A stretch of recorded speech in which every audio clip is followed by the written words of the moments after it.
दोस्तों ये बच्चे तो आपने इंस्टाग्राम पर देखे ही होंगे। इनके कपल गोल्स और रील्स काफ़ी ट्रेंड कर रहे हैं और दूसरे क्रिएटर इनके साथ डुइट करके पूछ रहे हैं कि ऐसा क्या कारण था और क्या वजह थी जो इतनी कम उम्र में शादी कर ली। तो hello friends and welcome back to my channel. उम्मीद करती हूँ आप सभी सेफ और हेल्दी होंगे। आज की इस वीडियो में हम बात करने वाले हैं सोशल मीडिया पर वायरल हो रहे इस कपल के बारे में। हाँ दोस्तों, कपल, क्योंकि ये दोनों मैरिड हैं और इंस्टाग्राम पर कपल गोल्स करते नजर आ जाते हैं। जानेंगे इनकी पूरी कहानी और साथ ही जानेंगे कैसे इनके घर वालों ने इन्हें इतनी कम उम्र में शादी करने दिया, जो कि एक तरह से इलीगल है। तो चलिए जानते हैं इनकी स्टोरी। सहवाग का जन्म 2006 को अहमदाबाद के एक गांव सिलज में एक लोअर मिडिल क्लास फैमिली में हुआ। इनकी फैमिली में मम्मी पापा, दादी और एक सिस्टर हैं जो कि मैरिड हैं। इनकी अभी स्कूलिंग चल रही है और ये अपने होम टाउन के ही एक स्कूल से पढ़ाई कर रहे हैं। इनका पढ़ाई में कुछ खास ध्यान नहीं था और ये अक्सर अपने दोस्तों के साथ इधर उधर घूमा करते थे। इसी वजह से इनकी मुलाकात इनकी वाइफ रिद्धि से हुई। दोस्तों इनकी ये लव मैरिज है, वो भी इतनी कम उम्र में। और इनकी ये लव स्टोरी जानने से पहले चलिए जान लेते हैं कुछ रिद्धि के बारे में भी। रिद्धि का जन्म 2006 में अहमदाबाद के ही एक गांव में हुआ। ये फिलहाल स्कूलिंग कर रही थी, लेकिन जब से इनकी शादी हुई है तब से इन्होंने स्कूल जाना बंद कर दिया और इनका पढ़ाई करने का भी कोई प्लान नहीं है, क्योंकि इन्हें भी पढ़ाई करना बिल्कुल अच्छा नहीं लगता था।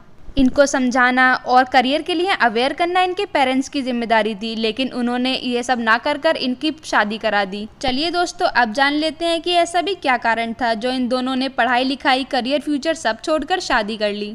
क्योंकि ये दोनों सेम शहर से बिलोंग करते थे और अपने होम टाउन की एक रिवर के पास इन दोनों की पहली बार मुलाकात हुई थी, जहां सहवाग अपने दोस्तों के साथ घूमने गए हुए थे और रिद्धि भी अपने फ्रेंड्स के साथ आई हुई थी। जहां सहवाग ने रिद्धि को पहली बार देखा था और उन्हें देखते ही रिद्धि काफी पसंद आ गई थी।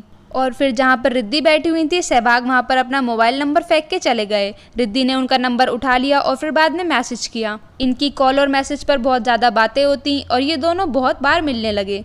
लेकिन फिर कुछ दिन बाद ही कोविड की वजह से लॉकडाउन लग गया, जिसमें इनका बाहर निकलना हो गया बंद। फिर इन दोनों ने आपस में डिसाइड किया कि चलो घर वालों को बता देते हैं।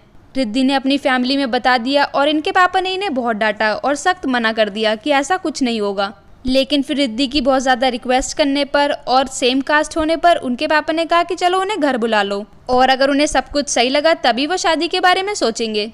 और उधर सहवाग ने भी अपने घर बता दिया और अपनी सिस्टर को रिद्धि की फ़ोटो भी दिखाई। इनकी सिस्टर को रिद्धि ठीक लगी और फिर इनकी दीदी और जीजू ने डिसाइड किया कि चलो उनके घर जाके उनसे मिल लेते हैं।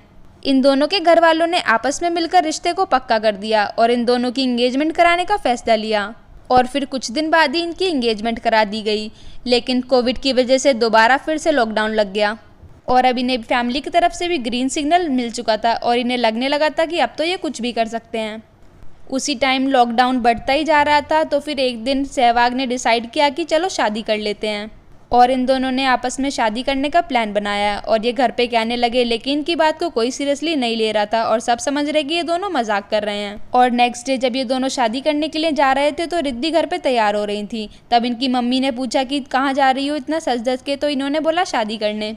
लेकिन उन्होंने फिर भी सीरियसली नहीं लिया। तब फिर सहवाग की सिस्टर का कॉल आया कि हाँ ये सच में शादी कर रहे हैं। फिर फाइनली दोनों फैमिलीज़ ने डिसाइड किया कि चलो जब इतना ज़्यादा हो ही रहा है तो इनकी शादी भी कर ही देते हैं। और तब फिर 25 जनवरी 2021 को इन दोनों की शादी कर दी गई। और ये दोनों शादी के लिए इतने ज़्यादा एक्साइटेड थे कि इन दोनों ने पूरा दिन कुछ नहीं खाया। दोस्तों भले ही ये इनका बचपना हो, लेकिन मेरे हिसाब से शादी ऐसी चीज़ इतनी मैच्योरिटी में नहीं करनी चाहिए, क्योंकि जब आप मैच्योर होगे तब शायद आपको रियलाइज़ होगा सही एज और फाइनेंशियली इंडिपेंडेंट होना कितना इंपॉर्टेंट है। दोस्तों ये मेरा पॉइंट ऑफ व्यू है और आप कमेंट में बता सकते हैं कि आपका क्या कहना है इस बारे में। और अगर लीगली भी देखा जाए तो इन दोनों की ये शादी इलीगल है, क्योंकि गवर्नमेंट ने जो क्राइटेरिया रखा है 21 for a boy and 18 for a girl, इन दोनों में से उस क्राइटेरिया को कोई भी फुलफिल नहीं करता है। बाकी आप भी अपना पॉइंट ऑफ व्यू कमेंट में शेयर कर सकते हैं। इसी के साथ मैं इस वीडियो को यहीं एंड करना चाहूँगी। दोस्तों अगर ये वीडियो आपको अच्छी लगी हो तो वीडियो को लाइक ज़रूर करें और ऐसे ही अच्छे अच्छे वीडियोस देखते रहने के लिए मेरे चैनल को सब्सक्राइब भी कर लें। और कोई शिकायत या सजेशन करना हो तो कमेंट भी कर सकते हैं। Thank you for watching. Stay safe and stay healthy.